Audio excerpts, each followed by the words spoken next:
शिव भक्ति, भगवान शंकर की अविरल भक्ति एक हीरे की तरह।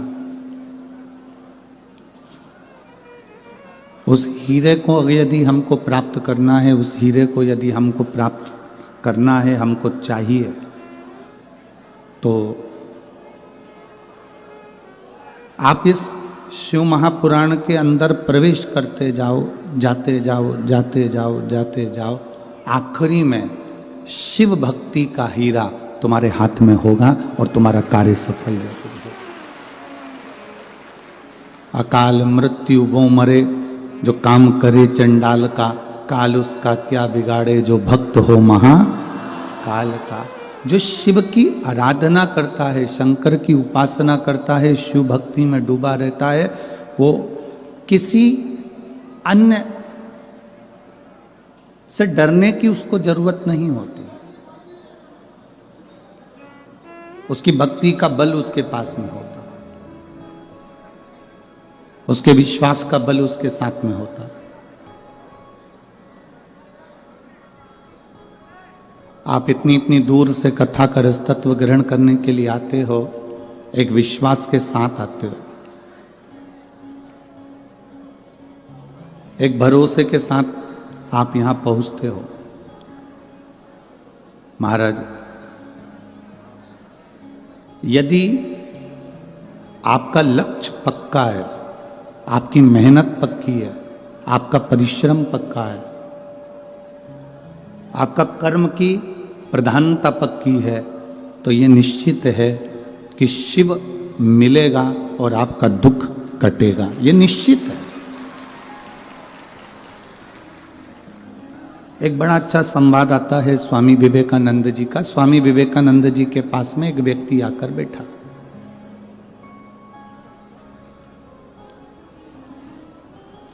मेरा भटिंडा पंजाब वालों से निवेदन है, आसपास वाले चिल्लाते रहेंगे, बोलते रहेंगे, आप 100-500 रुपए खर्च कर कर यहाँ तक पहुँचे हो, ठंड में कुकड़ते हुए यहाँ पहुँचे हो, अपना कीमती समय बर्बाद मत होने देना। बोलने वाले बोलते रहेंगे, तुम कथा का रसतत्व ग्रहण करते रहना। 3 घंटे की कथा में से आधा घंटा आशीष भैया के पास चले जाता है, 2.5 घंटा आप सबको मिलता है।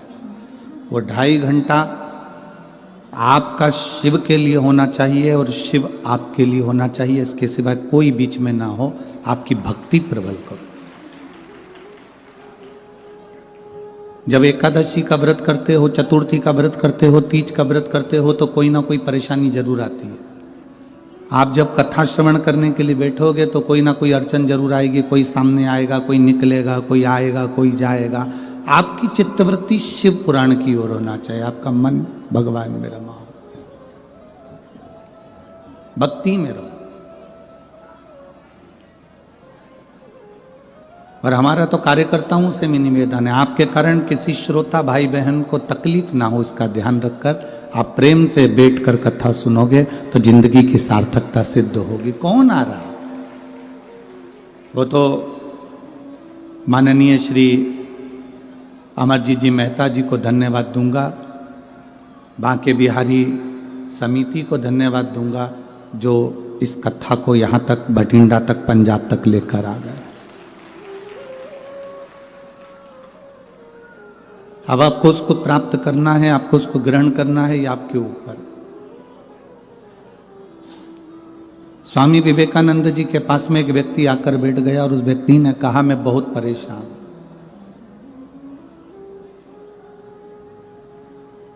मैं बहुत परेशान हूं, मेरे को बहुत कष्ट है, बहुत तकलीफ में मेरी जिंदगी चल रही है।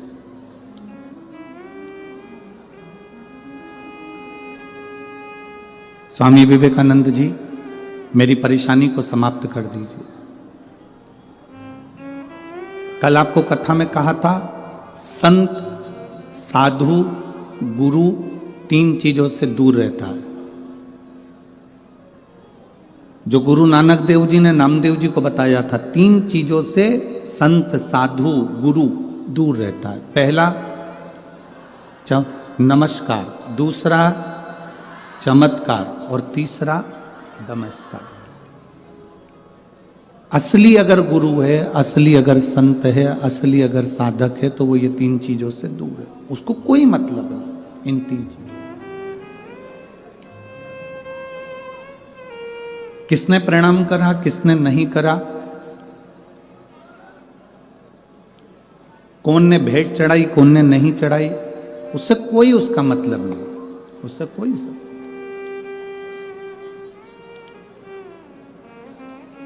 मेरी भटिंडा की जीजियों और मेरे जीजाओं, मेरी बेटियों बेटाओं, मेरी बहनों, मेरे भाई, अपनी चित्तवृत्ति में एक बात उतार कर रखना, जब तक आप शिव की शरण में नहीं गए तब तक दुख तुम्हारा है। और जिस दिन तुमने एक लोटा जल महादेव को चढ़ाना प्रारंभ कर दिया तो तुम्हारा दुख महादेव का है। फिर तुम्हारा दुख तुम्हारा नहीं है, तुम्हारी तकलीफ तुम्हारी नहीं है, तुम्हारा कष्ट तुम्हारा नहीं है, फिर वो दुख महादेव का है।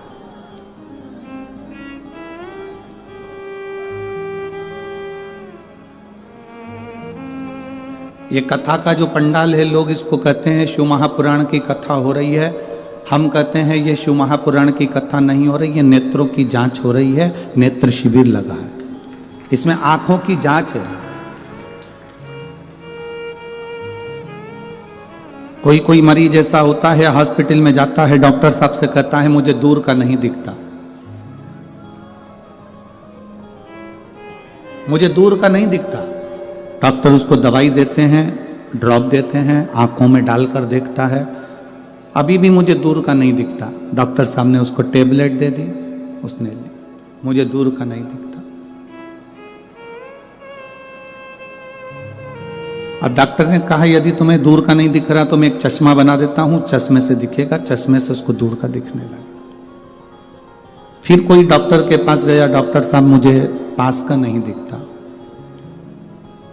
डॉक्टर ने उसको भी ड्रॉप दिया, उसको भी दवाई दी, उसको पास का नहीं दिख रहा तो फिर उसके लिए भी चश्मा बना दिया। आप में से कोई कोई मरीज ऐसा बैठा होगा जो डॉक्टर के पास जाकर कहेगा ना दूर का दिखता ना पास का दिखता, तो डॉक्टर ने एक ही चश्मे में 2 गिलास लगा दिए। ऊपर आधा गिलास ऊपर है तो दूर का दिखता है, आधा गिलास नीचे तो पास का दिखता है। बोलो सही है कि गलत है? एक ही चश्मे में 2 गिलास, 2 कांच, आधे में दूर का दिखता है, आधे में पास का। बहुत सारे मरीज डॉक्टर के पास पहुंचे और कहते हैं दूर का नहीं दिखता, पास का नहीं दिखता, पर आज तक ऐसा मरीज डॉक्टर के पास नहीं गया जिसने जाकर कहा हो कि मुझे इन नेत्रों से मेरा महादेव नहीं दिखता। उसका कोई चश्मा है, उसकी कोई दवाई है कि मेरा परमात्मा मुझे दिख जाए? तो डॉक्टर भी कह देगा इसकी कोई दवाई नहीं है, इसकी दवाई केवल एक शिव महापुराण की कथा है, उसमें जाकर बैठोगे तो चश्मा लगाने की जरूरत नहीं पड़ेगी। वो आंखों में लेंस लगा देता है, उस लेंस से परमात्मा नजर आने लगता है कि शिव कैसा है, कृष्ण कैसा है, गुरु नानक देव जी की भक्ति कैसी है, भजन कैसा है, संत नामदेव जी की भक्ति कैसी, कीर्तन कैसा है।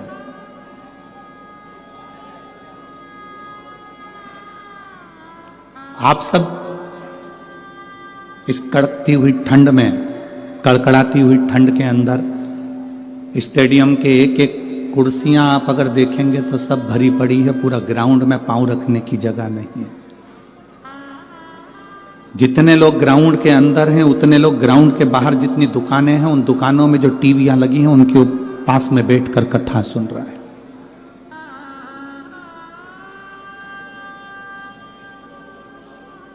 कई लोग पार्किंग से यहां तक नहीं पहुंच पाए तो पार्किंग में गाड़ी को खड़ी कर कर उसमें मोबाइल लगाकर बुजुर्ग माताएं, अन्य माताएं उसमें बैठकर टीवी उस मोबाइल पर कथा सुन रही हैं।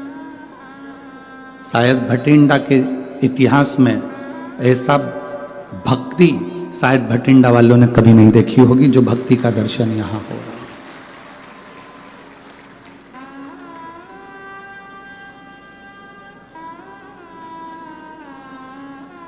केवल शिव को पाना,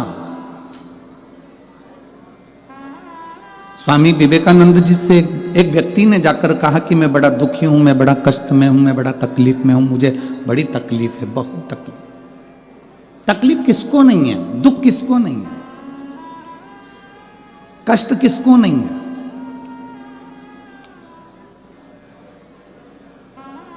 मेरी जीजियों, आप सब बैठे हो ना, ऐसा कोई व्यक्ति नहीं जिसके जीवन में दुख नहीं।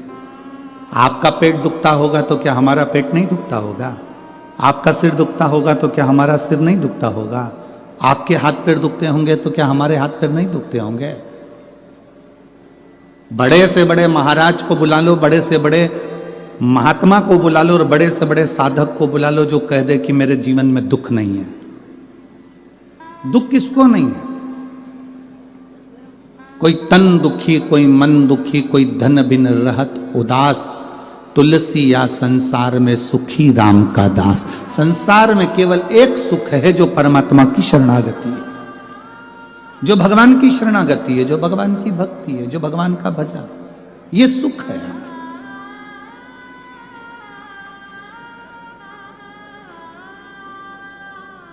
स्वामी विवेकानंद जी से कहा, मैं बड़ा दुखी हूं, बहुत बड़ा परेशान हूं, मेरे परेशानी को समाप्त कर दो, मेरे दुख को समाप्त कर दो, मेरे कष्ट को समाप्त कर दो। स्वामी विवेकानंद जी ने कहा कि भाई देखो, तुम्हारा दुख मैं समाप्त कर दूंगा, मना नहीं, पर मेरे पास में कुत्ता है, मेरे पास में कुत्ता है, डॉग है, इस कुत्ते को ले जाओ, थोड़ा घुमा के वापस लियो।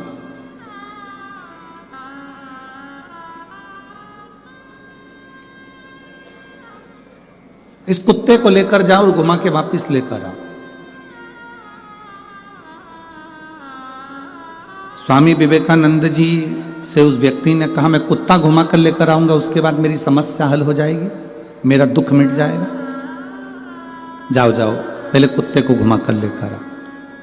स्वामी विवेकानंद जी ने उसको कुत्ता दिया, वो कुत्ता लेकर घुमाने के लिए गया, घुमाने के लिए लेकर गया, सब दूर घुमाकर वापिस आया। कुत्ता हाँप रहा था, बहुत तेज तेज हाँप रहा था, और जो घुमाने वाला व्यक्ति था वो आके खड़ा हुआ। स्वामी विवेकानंद जी ने पूछा, ये इतना तेज हाँप क्यों रहा है? कुत्ता इतनी तेज क्यों हाँप रहा है? उसने कहा, जो निकलता था उसके पीछे भौंकने चले जाता था, कभी इधर देखा उधर चले गया, कभी उधर देखा उधर चले गया, कभी उधर देखा कभी उधर चले गया, भाग भाग कर इधर उधर जाता फिरा। मैं कहीं नहीं भागा, सीधे रास्ते पे चलते चलते चलते चलते यहां पहुंच गए। कुत्ता हाँप रहा है, वो व्यक्ति नहीं हाँपा। स्वामी विवेकानंद जी ने कहा, बस तुम्हारी समस्या का एक यहां हल नजर आता है, इस कुत्ते को देख लो, किसी को भी देखता है उस ओर दौड़ पड़ता है, इधर देखा इधर दौड़ा, उधर देखा उधर दौड़ा, उधर देखा उधर दौड़ा। स्वामी विवेकानंद जी कहते हैं, अपनी मंजिल पर जाना है तो फिर 10 जगह देखकर मत दौड़ो, अपनी मंजिल को देखकर चलोगे तो फिर तुम्हारी मंजिल तक तुम पहुंच जाओगे। हम भी वही करते हैं, हमारी भी आदत वही की वही बनी हुई है, हमने भी वही की वही कर रखा है। कभी देखते हैं कि अपनी दुकान चल रही है किराने की, अपनी दुकान चल रही है कपड़े की, अपनी दुकान चल रही है मोबाइल की, अपनी दुकान चल रही है बैग की, अपनी दुकान चल रही है सुनारी की, अपनी दुकान चल रही है लोहारी की, पर अपन दूसरे को देखते हैं, उसमें ज्यादा कमाई है, इसको कम ध्यान देते हैं, उसमें घुस जाते हैं। फिर लगता है कि कपड़े की दुकान में ज्यादा फायदा है, अपनी दुकान को कम कर कर अपन कपड़े की दुकान में चले जाते हैं। फिर लगता है कि मोबाइल में ज्यादा फायदा है, हम मोबाइल की ओर चले जाते हैं। फिर लगता है शोरूम डाल लेते हैं, शोरूम में ज्यादा फायदा है, कर्जा ले लिया, लोन ले लिया, शोरूम डाल लिया, उसमें चले गए।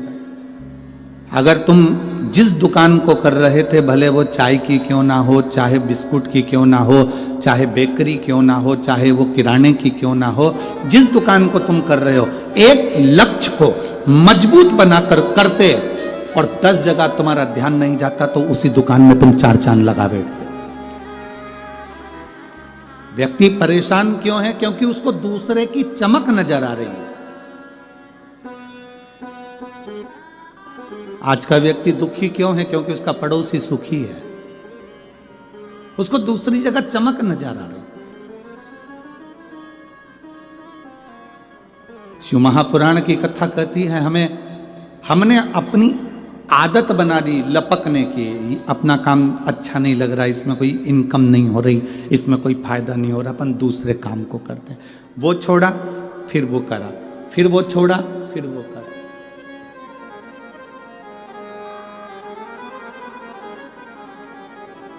आप यदि अपने काम के प्रति प्रेम करते, अपने कार्य के प्रति तुम्हें प्यार होता, अपने काम के प्रति तुम्हारी लगन होती और प्रेम होता, तो तुम उसमें बहुत आगे बढ़ जाते। एक नौकरी करने वाला व्यक्ति और एक दुकान करने वाला व्यक्ति, दोनों में अंतर होता है। नौकरी करने वाले व्यक्ति की ड्यूटी है सुबह 9 बजे से शाम को 5 बजे तक।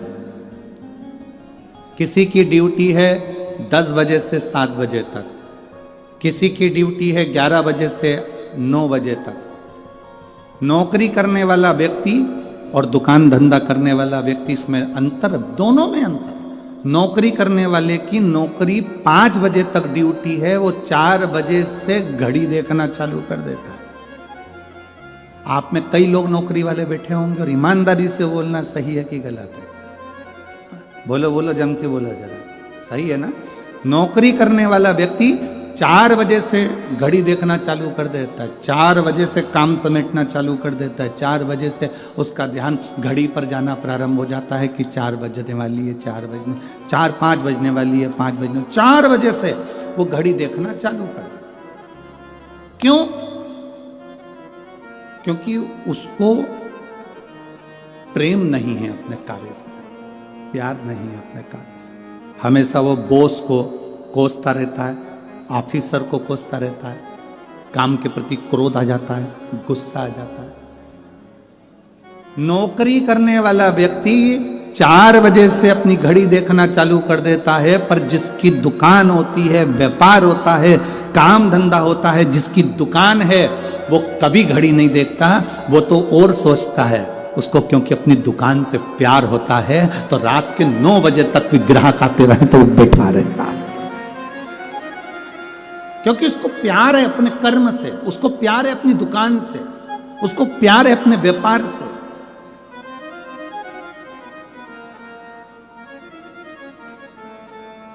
और जब प्रेम जब अनंत हो गया, रोम रोम संत हो गया। जब आपका प्रेम, आपका प्यार आपके कर्म के प्रति प्रबल हो जाता है, फिर उसमें समय नहीं देखा जाता, उसमें समय नहीं देखता।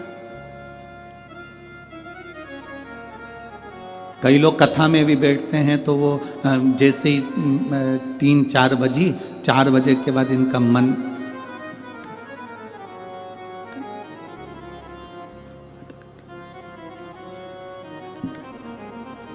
और कोई कथा में बैठते हैं तो उठते से ही कहते हैं, समय मालूम ही नहीं पड़ता कहां चले गया। ऐसा लगता है महाराज जी तो छोटी सी कथा बाज देते हैं और समय उड़ जाता है। कई लोगों को समय थोड़ा लगता है और किसी किसी का मन जब कथा में नहीं लगता, शिव पुराण में नहीं लगता, भगवान की भक्ति में नहीं लगता, जो केवल भीड़ देखने के लिए आते हैं, केवल व्यवस्था देखने के लिए आते हैं, केवल सोशेप के लिए आते हैं, वो केवल देखने के लिए आते हैं, तो उनका मन कथा में नहीं लगता, वो घड़ी में लगा रहता है, क्योंकि उसको कथा से प्यार नहीं होता। जिसका कथा से प्यार है उसको समय छोटा पड़ जाता है, जिसको प्यार नहीं उसको घड़ी में देखना पड़ जाता है।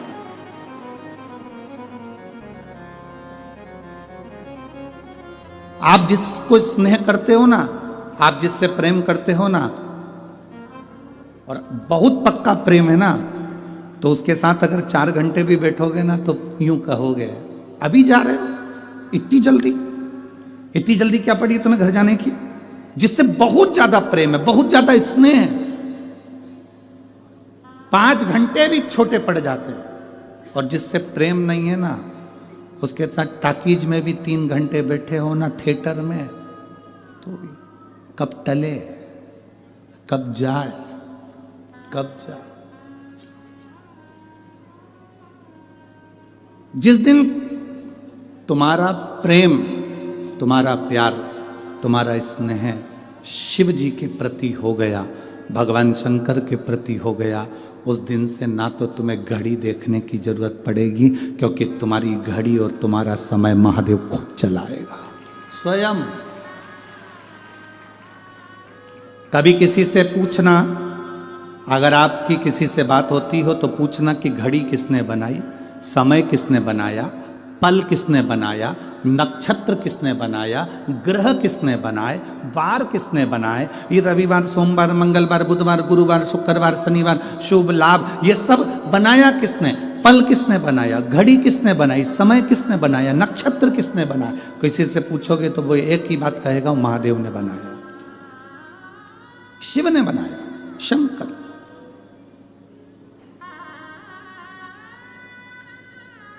पहले परिवार में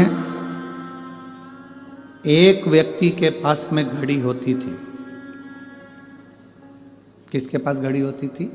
एक व्यक्ति के पास घड़ी होती थी, या घर में एक घड़ी होती थी, और पूरे परिवार के पास में समय होता था।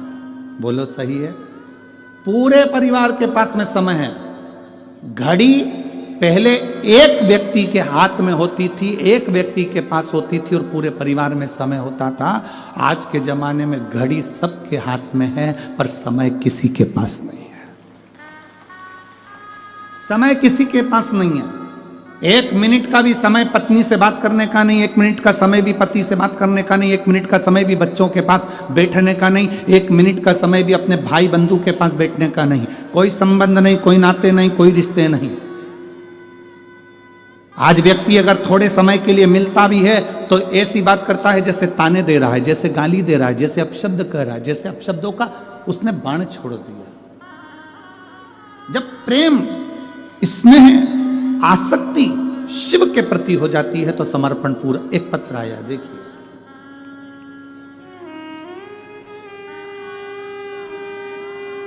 मैं बिमला देवी श्री गंगानगर राजस्थान से हूं। कहीं बैठी हैं बिमला देवी? कहीं बैठी हो तो हाथ हिला सकती हैं। मैं बिमला देवी श्री गंगानगर राजस्थान से आई हूं। कहीं बैठी हो तो हाथ हिला सकती हैं। जहां कहीं बैठी हो हाथ हिला सकती हैं। अगर हमें नहीं दिख रही हो और उनके पास के लोगों को दिख रही हो तो वो एक बार वहां से ताली बजा सकते हैं, तो ध्यान में आ जाएगा। दिख गई हैं? अच्छा, एलईडी के पास, ठीक है। हाथ हिला दो एक बार।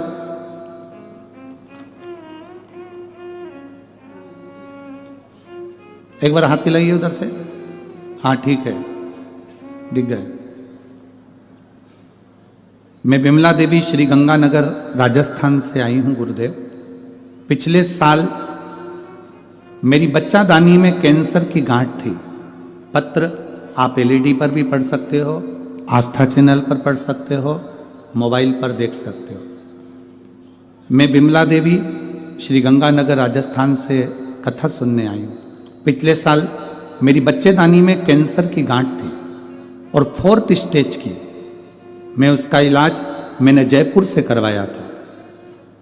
जयपुर में 4th स्टेज का इलाज करवाने के बाद भी मेरा तकलीफ मिटी नहीं। बहुत ज्यादा मैं शिथिल हो गई, परेशान हो गई। तब मेरे पड़ोसन ने मुझसे कहा, टीवी पर कथा आती है, 1 लोटा जल चढ़ाया करो। शिव जी को जल चढ़ाना प्रारंभ करा, 1 बेलपत्र खाना प्रारंभ करा।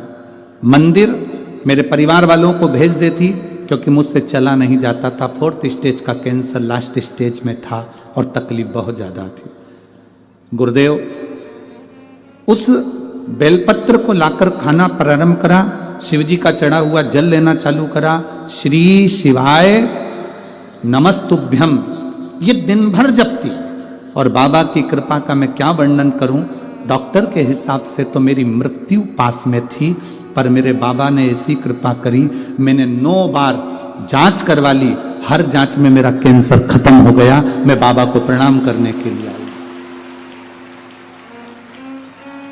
अब जांच देखिए, आप उसको एलईडी पर पढ़िएगा और मोबाइल पर या आस्था चैनल पर उस पत्र को पढ़िए। जांच कितनी बार कराई उसने लिखा, मैंने 9 बार जांच कराई, 9 बार जांच कराई और बाबा की कृपा से मेरा कैंसर समाप्त है। अब मेरे शरीर में कैंसर नहीं। ये शिव भक्ति है, एक विश्वास, एक दृढ़ता, एक भरोसा। जब तक शिव से प्रेम नहीं होगा, शिव के करीब नहीं पहुंच पाओगे। आप शंकर के करीब नहीं पहुंच। शिव के करीब जाने के लिए आपको शंकर की भक्ति को अपने हृदय में उतारना।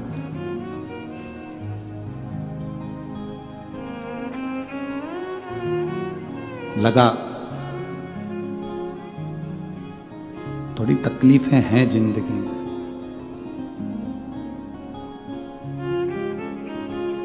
जिम काहे के लिए जाते हो? मेरे बेटा बेटी जिम जाते हैं, यहां पर भी बैठे होंगे बच्चे जो जिम जाते होंगे। जिम काहे के लिए जाते हो? शरीर को मजबूत बनाने के लिए। बोलो, मेरी बेटा बेटी यहां बैठे होंगे जो जाते होंगे जिम, एक्सरसाइज करने के लिए। जिम काहे के लिए जाते हो? अपने शरीर को मजबूत बनाने के लिए। मजबूत,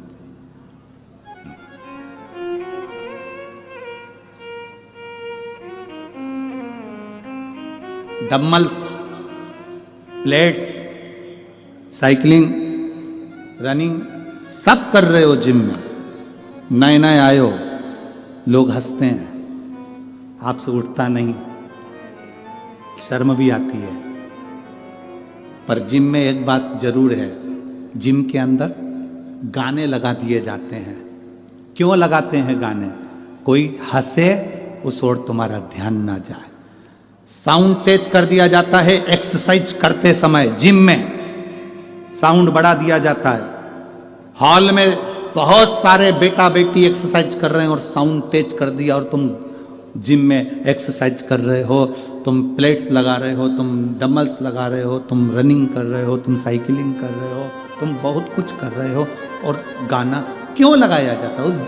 उस ट्रेनर से पूछो, जिम के ट्रेनर से पूछना कि तुमने ये गाना क्यों लगाया, तो वो कहेगा गाना लगाने का कारण केवल इतना है कि ये चिल्लाते रहेंगे, हंसते रहेंगे, बोलते रहेंगे, तेरा ध्यान गाने में हो और तेरा ध्यान अपनी काम में हो।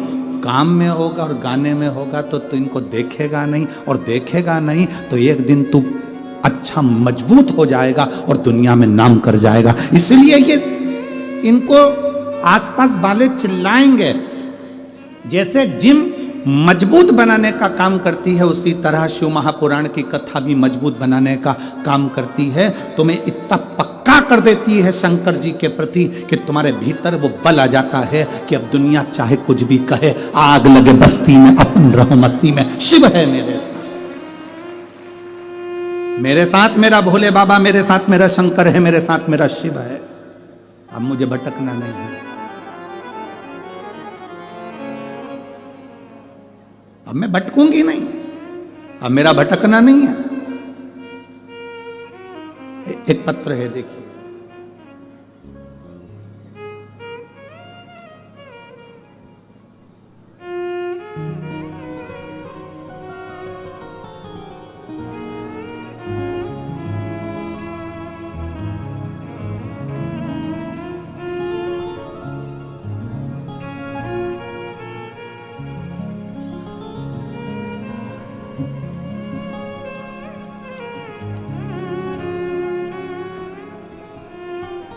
अब ये पत्र बड़ा विचित्र पत्र है जिसने भेजा।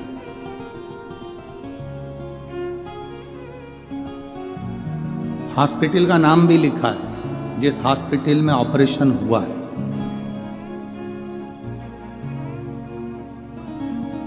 मैं विजय कुमार काला, सांगरिया, जेतो मंडी, पंजाब से हूँ। कहीं बैठे हैं आप? हैं? श्री शिवाय नमस्तुभ्यं। हाथ हिला दो एक बार। मैं विजय कुमार काला सांगरिया, जेतो मंडी, पंजाब से हूँ। ये कितनी दूर है यहाँ से? नजदीक है। अच्छा, मेरा मोबाइल नंबर यह है। 2021 से लीवर की बीमारी से पीड़ित था। नवंबर 2022 में आईसीयू में कोमा में चला गया था। डॉक्टरों ने अपने हाथ खींच लिए। फिर मेरी पत्नी की सहेली, जो कि आपकी कथा टीवी पर सुनती है, उसने हमें कथा सुनने को कहा। हमने कथा सुनना प्रारंभ कर दी। कथा सुनकर मेरी पत्नी ने भोलेनाथ पर जल चढ़ाना, बेलपत्र चढ़ाना प्रारंभ कर दिया। अप्रैल का महीना 2023 में पीजीआई चंडीगढ़ के डॉक्टर से बोला मेरे पेट में गठान हो गई है, जिसका सर्जरी कराना, ऑपरेशन कराना जरूरी है। सर्जरी के लिए मुझे अगस्त 2023 में पीजीआई चंडीगढ़ के ऑपरेशन थिएटर में ले गए। परंतु ऑपरेशन के दौरान मेरी पत्नी ने मुझे शंकर जी पे चढ़ी हुई एक बेलपत्र दी और उसको मैंने जल के रूप में ग्रहण कर खाकर, पानी पीकर ऑपरेशन के लिए चला गया। डॉक्टर ने मुझे ऑपरेशन के लिए जैसे ही अंदर लेकर गए और मेरे ऑपरेशन के लिए मेरा शरीर जब खोला गया, उसमें डॉक्टर को गठान नहीं मिली।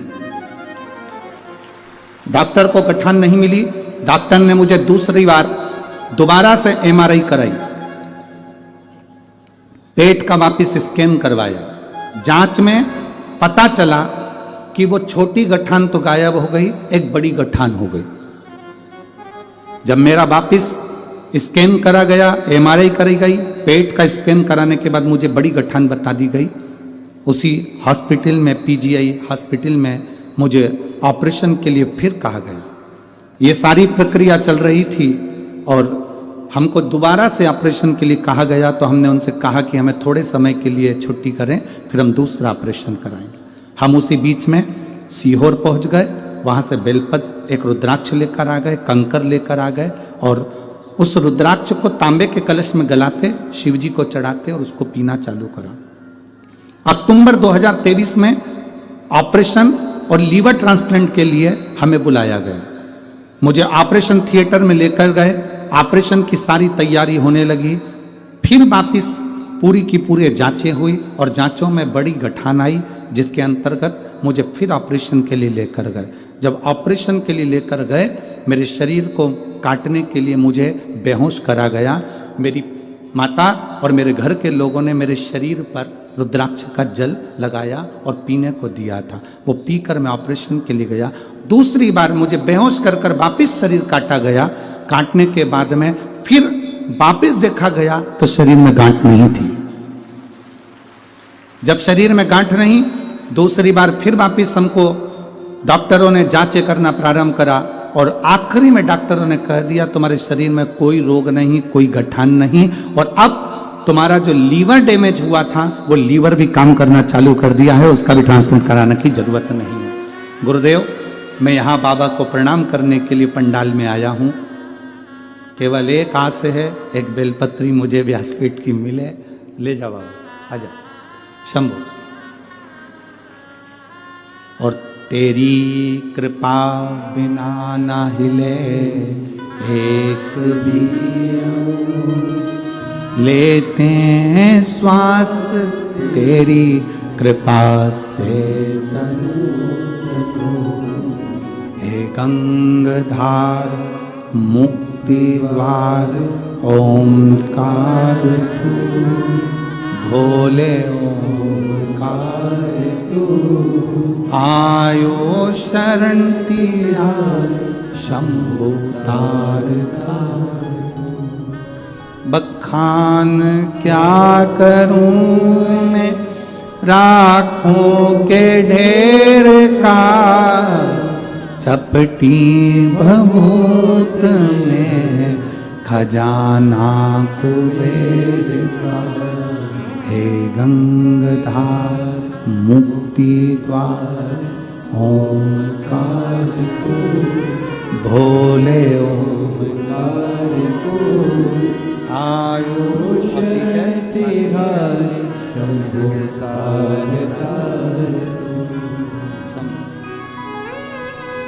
गुरुदेव, मेरा लीवर भी ट्रांसप्लांट नहीं हुआ और मेरा लीवर काम करना चालू कर दिया। मैं बाबा को प्रणाम करने आया हूँ। शिव तत्व, पंजाब का ही रहने वाला हूँ, जेतो मंडी पंजाब से हूँ। ये शिव तत्व है, औघड़ी है शब्द, त्रिकालदर्शी है शब्द।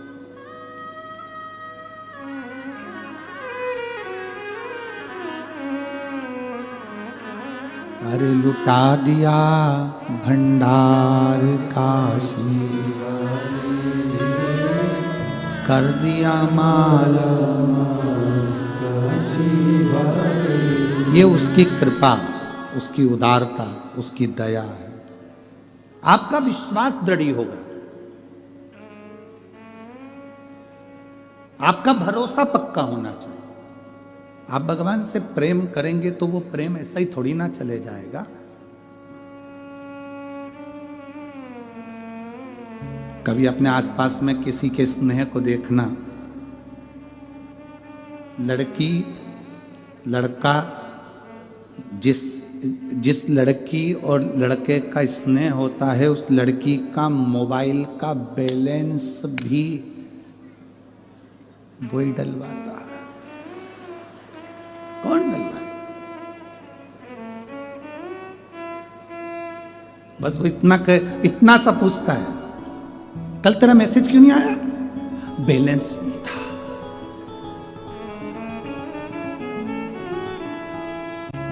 अभी डलवा रहा हूं, बस इतना ही किया, बैलेंस नहीं था।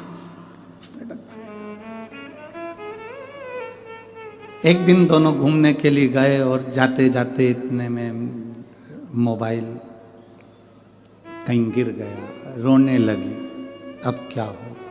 तू क्या चिंता करती? चल शोरूम 70,000 का एक बार में मोबाइल, 70,000। न्यू ईयर आया है, डायमंड की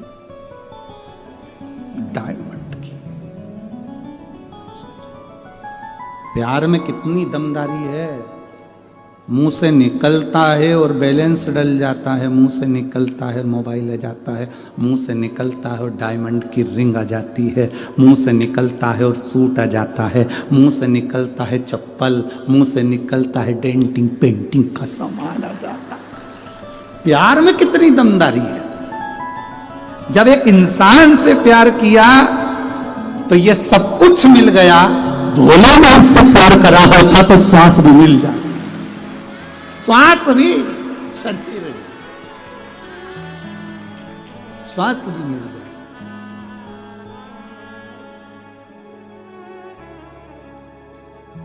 आपका स्नेह किसके प्रति है, वो कितना आपसे चाहता है, आप कितना उसको चाहते हो, ये मालूम पड़ता है।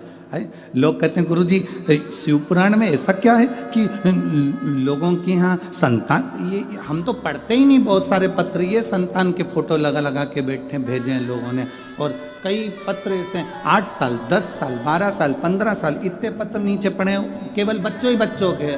और सबके बच्चों के पत्र पढ़ेंगे तो बड़ी लोग बाग टीवी पे कहने लगेंगे, बताओ इतने सारे, महाराज तो आबादी बढ़ा रहा है।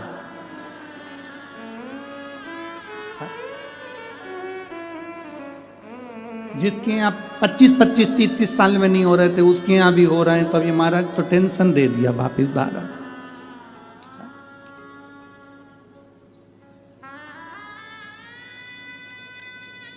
यहाँ लोग कहते हैं हम दो हमारे दो, महाराज तो बेलपत्री का प्रयोग ऐसा है कि एक ही बार में 2। अब ये भगवान, इसलिए हम थोड़ा पत्र भी कथा कर लें दो अच्छे से, नहीं तो ऊपर से दबाव आएगा कि अब ये क्या है, इतने। ये प्रेम है, इसी को प्यार कहते हैं। किसी मनुष्य से करा तो उसने बैलेंस डलवा दिया और मेरे भोलेनाथ से करा तो उसने तुम्हारी जिंदगी बना दी, जिंदगी, जीवन।